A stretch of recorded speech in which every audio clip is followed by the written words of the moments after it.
नमस्कार, आप देख रहे हैं रफ्तार मीडिया। मैं हूं आपके साथ रक्षंदा खान। आगे आप मेरे साथ देखेंगे उत्तराखंड की तमाम छोटी बड़ी खबरें विस्तार से, लेकिन उससे पहले नजर डाल लेते हैं हेडलाइंस पर। देश के साथ प्रदेश भर में धूमधाम से मनाया प्रधानमंत्री नरेंद्र मोदी का जन्मदिन। सीएम धामी समेत तमाम दिग्गजों ने दी बधाई। सेवा पखवाड़े के तहत कई कार्यक्रमों का हुआ आयोजन। टिहरी पहुंचे वित्त मंत्री प्रेमचंद अग्रवाल को कांग्रेस कार्यकर्ताओं ने दिखाए काले झंडे। भर्ती घोटाले को लेकर किया विरोध। पुलिस के साथ हुई झड़प, हिरासत में लिए गए कांग्रेसी। चंपावत स्कूल हादसे के बाद जागा सिस्टम। प्रदेश के सभी सरकारी स्कूलों के जर्जर भवनों का होगा ध्वस्तीकरण। शिक्षा विभाग ने जारी किया आदेश।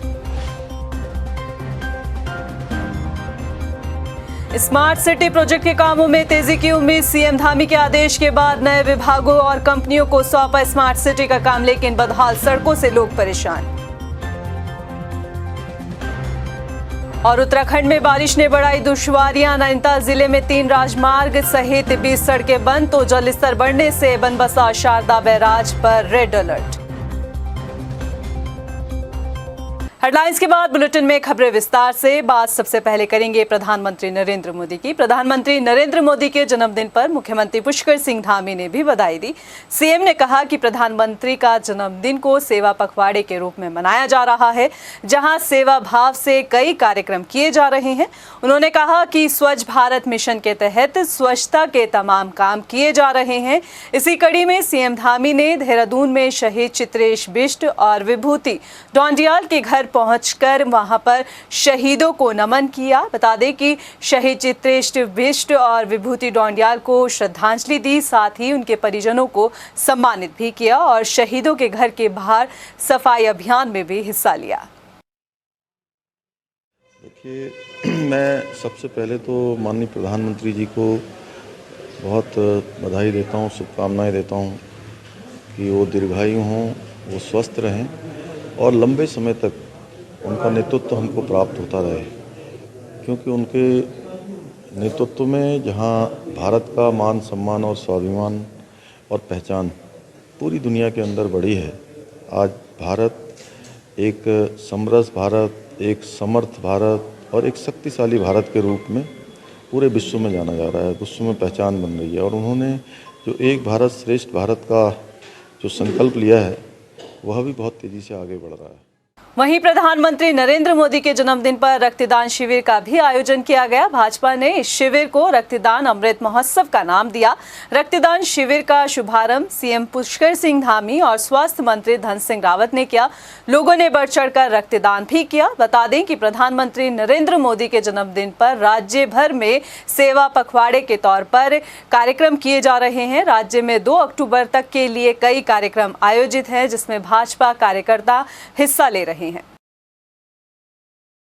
और यहाँ के सभी देवी देवताओं की तरफ से और बाबा केदार, जिसके अनन्य भक्त माननीय प्रधानमंत्री जी हैं, बाबा बद्री विशाल, सबकी तरफ से सबसे प्रार्थना करता हूँ कि भगवान माननीय प्रधानमंत्री जी को दीर्घायु बनाए, उनको स्वस्थ रखे और लंबे समय तक, दीर्घ काल तक उनका नेतृत्व और मार्गदर्शन हम सभी को प्राप्त हो। आज उनका जन्म दिवस है। उनके जन्म दिवस से आज से लेकर 2 अक्टूबर तक हमने इसको सेवा पखवाड़ा के रूप में मनाने का संकल्प लिया है। उसके तहत जहां हमने सफाई के अभियान प्रारंभ किए हैं, मलिन बस्तियों में जाकर सेवा के कार्य प्रारंभ किए हैं, वहीं हमने पूरे प्रदेश के अंदर रक्तदान अमृत महोत्सव के रूप में मनाने का भी निर्णय लिया है। उसी के तहत यहाँ पर आज रक्तदान का कार्यक्रम हो रहा है और आगे भी लगातार ये कार्यक्रम हमारे चलेंगे। वहीं इस मौके पर मुख्यमंत्री पुष्कर सिंह धामी ने कई किसानों को सम्मानित भी किया। सघन पौधा केंद्र की ओर से आयोजित इस कार्यक्रम में प्रदेश से आए किसानों को सम्मानित किया गया, जिन्होंने एरोमेटिक के क्षेत्र में अपना अहम योगदान दिया है। इस मौके पर कृषि मंत्री गणेश जोशी समेत विभागीय अधिकारी भी मौजूद रहे। सीएम पुष्कर सिंह धामी ने कहा कि इस क्षेत्र में कई संभावनाएं हैं, जिसके जरिए किसानों को अच्छा लाभ मिल सकता है। किसान भाई बहन बैठे हैं, किसानों के बारे में बातें बहुत सारी होती हैं। देश की आज़ादी के यहाँ 75 साल पूरे हो गए। अभी अभी हमने आज़ादी का अमृत महोत्सव मनाया। इसमें बहुत सारी सरकारें आई, एक पार्टी का और एक परिवार का शासन 55 साल से भी ज़्यादा समय तक इस देश के अंदर रहा। हमेशा किसानों की बात की जाती थी, लेकिन किसानों के लिए नीतियाँ नहीं बनाई जाती। दिनेशपुर में प्रधानमंत्री नरेंद्र मोदी के जन्मदिन पर सेवा पखवाड़ा कार्यक्रम के तहत रक्तदान शिविर का आयोजन किया गया, जिसमें भाजपा कार्यकर्ताओं ने बढ़ चढ़कर हिस्सा लिया और रक्तदान भी किया। आज का जो उद्देश्य है मोदी जी के जन्मदिवस के उद्देश्य में पूरे देश में 1 लाख यूनिट रक्त का संचय करने का उद्देश्य से रक्तदान शिविर का आयोजन किया गया और इसकी जिम्मेदारी सरकार द्वारा रेड क्रॉस को दी गई है कि आपके देखरेख में ब्लड डोनेशन कैंप होना है और जितना अधिक ज़्यादा से ज़्यादा पेशेंट को करिए। रक्त कोषों में रक्त की कमी है, इस कारण ये ब्लड डोनेशन कैंप लगाया गया है। विधानसभा में बैकडोर से हुई भर्तियों को लेकर लगातार पूर्व विधानसभा अध्यक्ष प्रेमचंद अग्रवाल का विरोध हो रहा है और टिहरी में भी कुछ ऐसा ही नजारा देखने को मिला। कार्यक्रम में पहुंचे प्रेमचंद अग्रवाल का कांग्रेस ने न सिर्फ विरोध किया बल्कि काले झंडे दिखाकर जमकर नारेबाजी भी की। ये रिपोर्ट देखिए।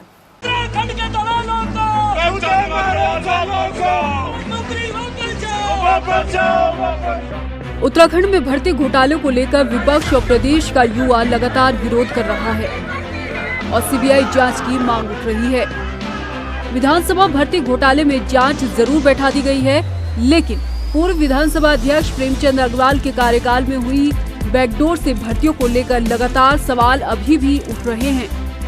इतना ही नहीं, प्रेमचंद अग्रवाल के खिलाफ जांच के साथ साथ इस्तीफे देने की मांग भी पुरजोर तरीके से उठ रही है।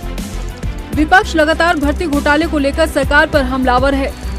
इसी के चलते टिहरी पहुंचे वित्त मंत्री प्रेमचंद अग्रवाल के काफिले को कांग्रेस कार्यकर्ताओं ने काले झंडे दिखाकर विरोध प्रदर्शन किया। इस दौरान कांग्रेस कार्यकर्ताओं और पुलिस के बीच धक्का मुक्की भी हुई। पुलिस के समझाने पर कार्यकर्ताओं ने विरोध प्रदर्शन नहीं रोका तो सभी को हिरासत में ले लिया गया।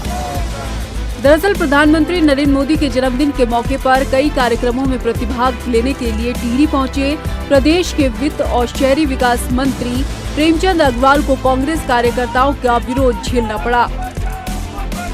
प्रदेश में विधानसभा भर्ती घोटाले से गुस्साए कार्यकर्ताओं ने प्रेमचंद अग्रवाल के खिलाफ जमकर नारेबाजी की।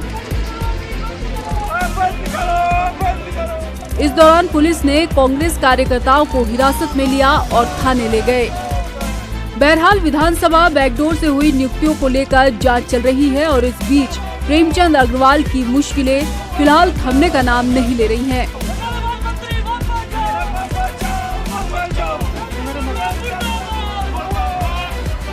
रफ्तार मीडिया के लिए टिहरी से अरविंद नौटियाल की रिपोर्ट।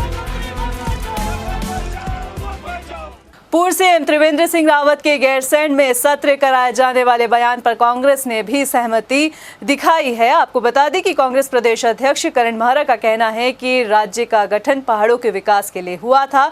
इस बात को नकारा नहीं जा सकता कि गैरसैंण को पूर्ण राजधानी का दर्जा नहीं मिल पाया है और ना ही वहां पर सत्र को सही तरीके से संचालित किया जा रहा है। कांग्रेस की भी मांग है कि गैरसैंण में सत्र को कराया जाए और कैलेंडर जारी किया जाए। गैरसैंण में राजधानी बनी भराड़ीसैंण में और वहाँ सत्र चलना शुरू हुआ।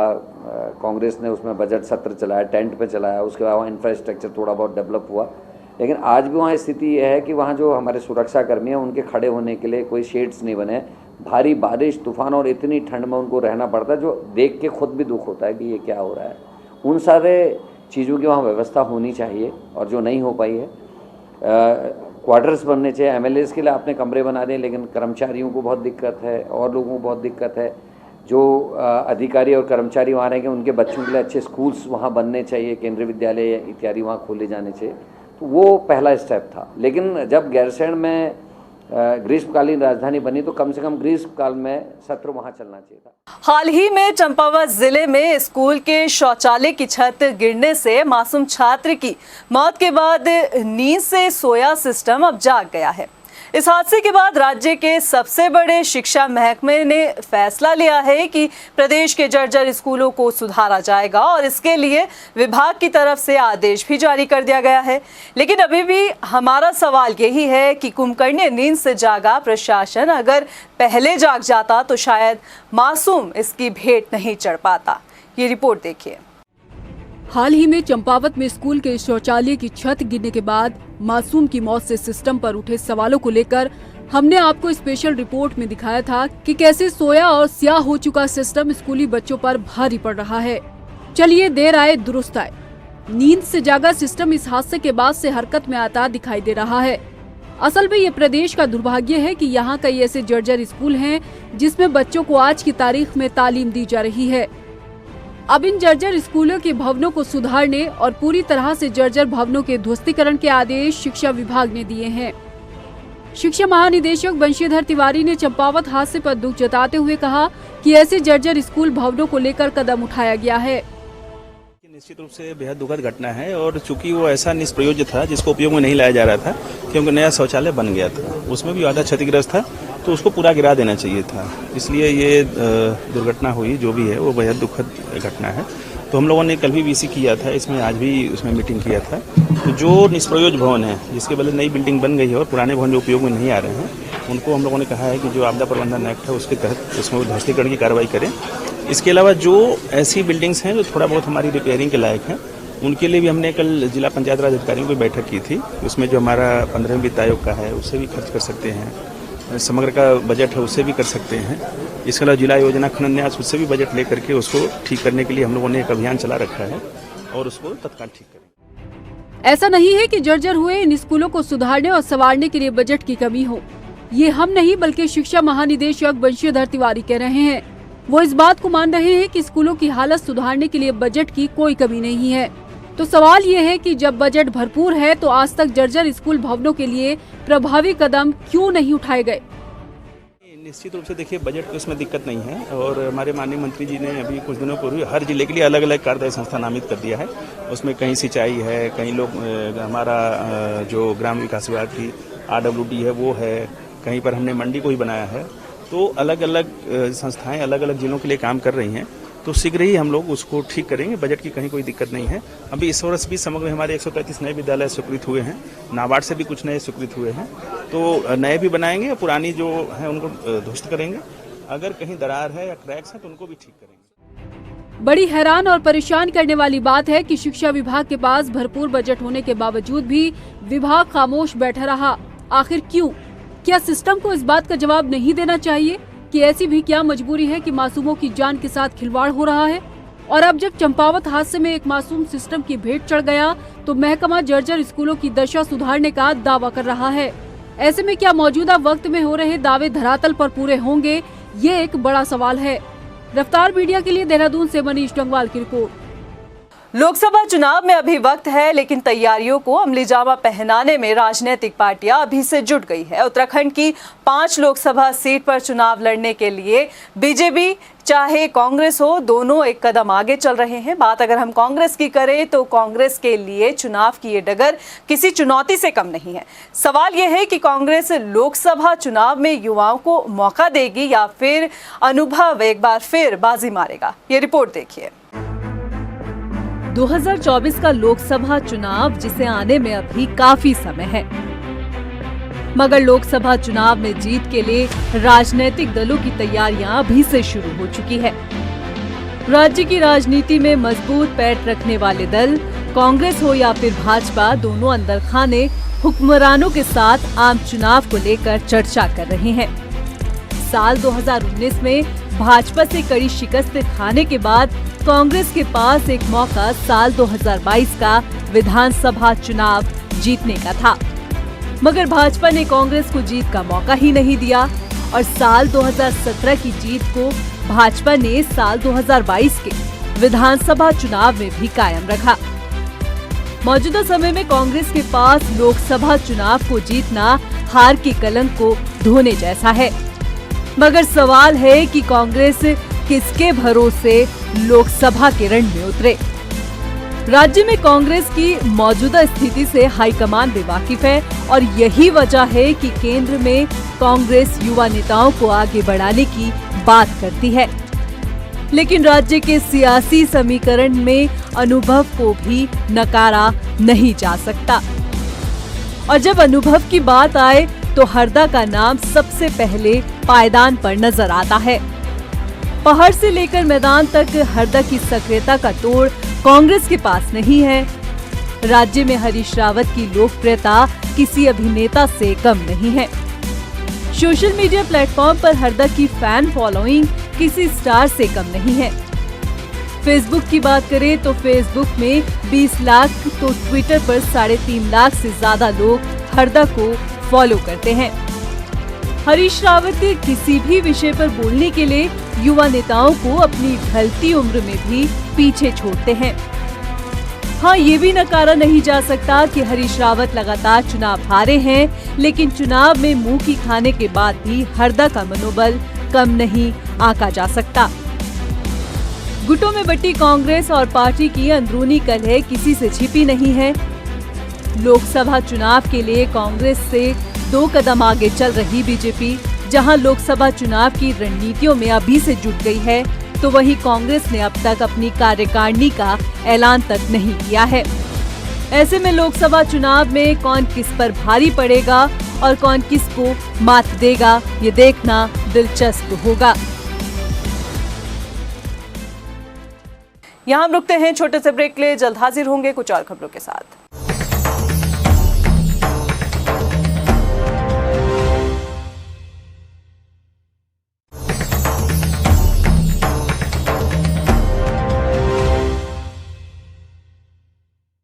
स्मार्ट सिटी की लिस्ट में शुमार देहरादून में कामों का जंजाल लोगों के लिए मुसीबत बन गया है। हालांकि मुख्यमंत्री पुष्कर सिंह धामी ने कार्यों में लापरवाही बरतने वाली कंपनियों से जिम्मा छीनकर अन्य विभागों को सौंप दिया है, जिसके बाद उम्मीद की जा सकती है कि शायद अब स्मार्ट सिटी के कामों में रफ्तार आएगी, बशर्ते कि काम तय समय पर पूरा किया जाए।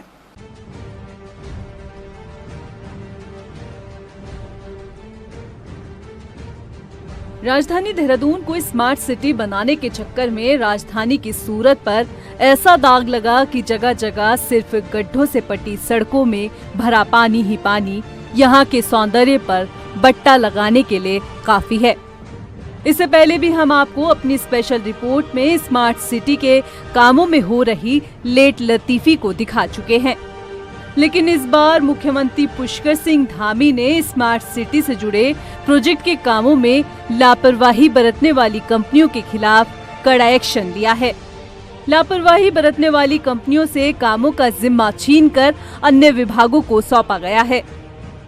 लंबे समय से स्मार्ट सिटी को लेकर आप सब लोगों के द्वारा और आम जनता के द्वारा लगातार आ रहा है कि काम ठीक से नहीं हो रहा है, इसलिए वह कंपनी लंबे समय से काम कर रही थी, काफ़ी लंबे समय से। मेरे मुख्यमंत्री बनने से पहले से उस संस्था का चयन हुआ था, इसलिए हमने तय किया है कि अब जो काम पीडब्ल्यूडी करेगा, कुछ पीडब्ल्यूडी करेगा, कुछ जल निगम के लोग करेंगे और कुछ जो ड्रेनेज से संबंधित है वो सिंचाई विभाग के लोग काम करेंगे। जल्दी ही सबका उत्तरदायित्व फिक्स होने वाला है।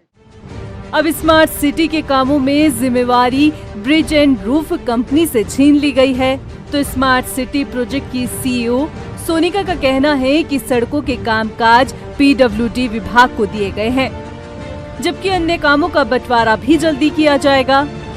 तो वहीं स्मार्ट सिटी के कामों से तंग आ चुके लोगों को भी ये उम्मीद है कि शायद अब सुधार देखने को मिले। स्मार्ट रोड का जो मेन काम था, जिसका कि हमने जो कॉन्ट्रैक्ट है अभी कैंसिल करके पीडब्ल्यूडी को देने की बात हुई है, तो अब पीडब्ल्यूडी इसको टेकअप करेगी और कार्य की मॉनिटरिंग भी करेगी। सड़कों पे खड्डे हैं, कहीं भी सड़क दुरुस्त नहीं है, छज्जे हमारे टूटे हुए हैं, पानी दुकानों के अंदर जा रहा है। तो मतलब मुझे समझ नहीं आया कि अभी तक 3.5 सालों में काम सुचारू रूप से क्यों नहीं चल पा रहा और क्या वजह है कि इतना लंबे समय हो गया। और खाली मैं और भी कई जगह स्मार्ट सिटी का काम चल रहा है शहर में, लेकिन बाज़ार का इस तरीके का हाल, क्योंकि देखो बाज़ार में जो ग्राहक आता है वो उसे हर सुख सुविधा चाहिए तभी आएगा वो, नहीं तो वो आने का ही नहीं। तो बस अब इसके लिए तो मैं बहुत ज़्यादा, हमारा रोष भी है व्यापार मंडल का भी रोष है और साथ में व्यापारियों का भी बहुत बड़ा रोष है। फाइनली मुख्यमंत्री पुष्कर सिंह धामी के कड़े एक्शन लेने के बाद इस बात की उम्मीद जागी है कि स्मार्ट सिटी प्रोजेक्ट के काम रफ्तार पकड़ेंगे और लोगों को भी होने वाली परेशानियों से निजात मिलेगी। लेकिन ये कब होगा, इसका जवाब फिलहाल किसी के पास नहीं है। रफ्तार मीडिया के लिए देहरादून से सुशांत सिंह की रिपोर्ट।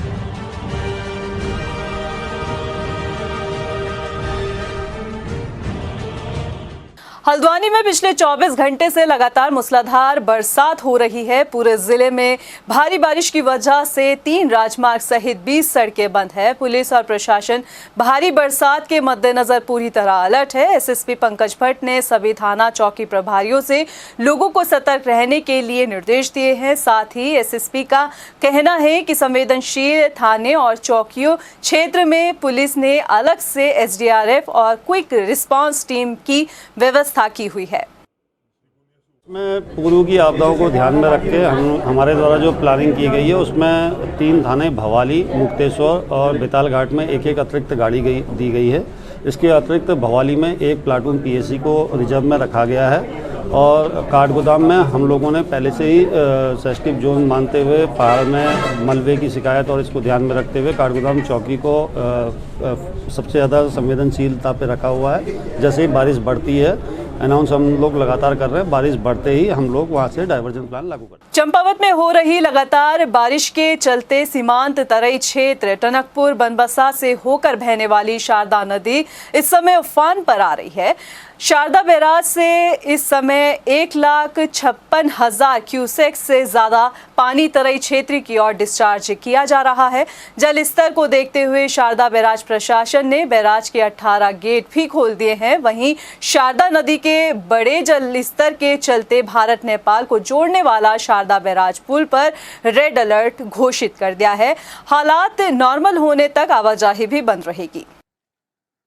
क्षेत्रों में टनकपुर बनबसा में जो वाटर लेवल है वो 1.5 लाख क्यूसेक क्रॉस कर गया था, तो वहाँ पे जो उसका फ्लड रिवर का फ्लड बैंक है उस पर फ्लडिंग हुई है। जीएम साहब से और सबसे तहसीलदार इन सब ने इंस्पेक्शन भी कर ली है मॉर्निंग में ही, और मॉर्निंग में इन्होंने सारे 18 गेट खोल दिए थे बराज के, तो पानी धीरे धीरे कम होगा और जल्दी ये जो फ्लडिंग का इश्यू है वो जैसे माननीय मुख्यमंत्री जी की घोषणा भी कि टनकपुर ड्रेनेज प्लान बनाया जाएगा, तो मैं आशा करता हूँ कि अगले साल या जब भी वो ड्रेनेज प्लान रेडी हो जाए और एग्जीक्यूट हो जाए तो ये प्रॉब्लम्स नहीं रहेंगी। 1 लाख क्यूसेक पानी होने पर तुरंत हम लोग रेड अलर्ट घोषित कर देते हैं और बैराज से आवागमन पूरी तरह से बंद कर दी जाती है।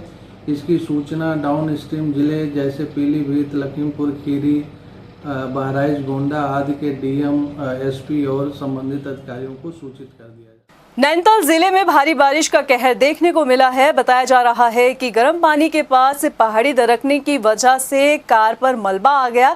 कार में 4 लोग सवार थे, जिसमें से एक की हालत नाजुक बताई जा रही है। सभी यात्री उत्तर प्रदेश के हैं। सड़क पर मलबा गिरने की वजह से भवाली अल्मोड़ा हाईवे भी बंद किया गया है। पूरे प्रदेश के साथ उत्तराखंड में भी विश्वकर्मा पूजा का उल्लास देखने को मिला। देहरादून में बिहारी महासभा द्वारा भगवान विश्वकर्मा की पूजा का आयोजन किया गया, जहां पर भगवान विश्वकर्मा की मिट्टी की मूर्ति बनाकर पूजा की गई। क्षेत्रीय बिहारी महासभा के सदस्यों ने अपना काम करने वाले औजारों की भी पूजा की। मान्यताओं के अनुसार कन्या संक्रांति पर भगवान विश्वकर्मा का जन्म हुआ था। शास्त्रों में ऐसा माना है कि विश्वकर्मा जयंती पर भगवान विश्वकर्मा की पूजा करने से कारोबार में वृद्धि होती है। धन धान्य और सुख समृद्धि के लिए भगवान विश्वकर्मा की पूजा करना मंगलदायी होता है और इस दिन उद्योग, फैक्ट्रियों और मशीनों की पूजा की जाती है। फिलहाल के लिए इस बुलेटिन में इतना ही। मुझे दे इजाजत, लेकिन चलते चलते नजर डाल लेते हैं हेडलाइंस पर। नमस्कार। देश के साथ प्रदेश भर में धूमधाम से मनाया प्रधानमंत्री नरेंद्र मोदी का जन्मदिन। सीएम धामी समेत तमाम दिग्गजों ने दी बधाई। सेवा पखवाड़े के तहत कई कार्यक्रमों का हुआ आयोजन। टिहरी पहुंचे वित्त मंत्री प्रेमचंद अग्रवाल को कांग्रेस कार्यकर्ताओं ने दिखाए काले झंडे। भर्ती घोटाले को लेकर किया विरोध। पुलिस के साथ हुई झड़प, हिरासत में लिए गए कांग्रेसी। चंपावत स्कूल हादसे के बाद जागा सिस्टम, प्रदेश के सभी सरकारी स्कूलों के जर्जर भवनों का होगा ध्वस्तीकरण, शिक्षा विभाग ने जारी किया आदेश। स्मार्ट सिटी प्रोजेक्ट के कामों में तेजी की उम्मीद, सीएम धामी के आदेश के बाद नए विभागों और कंपनियों को सौंपा स्मार्ट सिटी का काम, लेकिन बदहाल सड़कों से लोग परेशान। और उत्तराखंड में बारिश ने बढ़ाई दुश्वारियां, नैनीताल जिले में 3 राजमार्ग सहित 20 सड़कें बंद, तो जलस्तर बढ़ने से बनबसा शारदा बैराज पर रेड अलर्ट।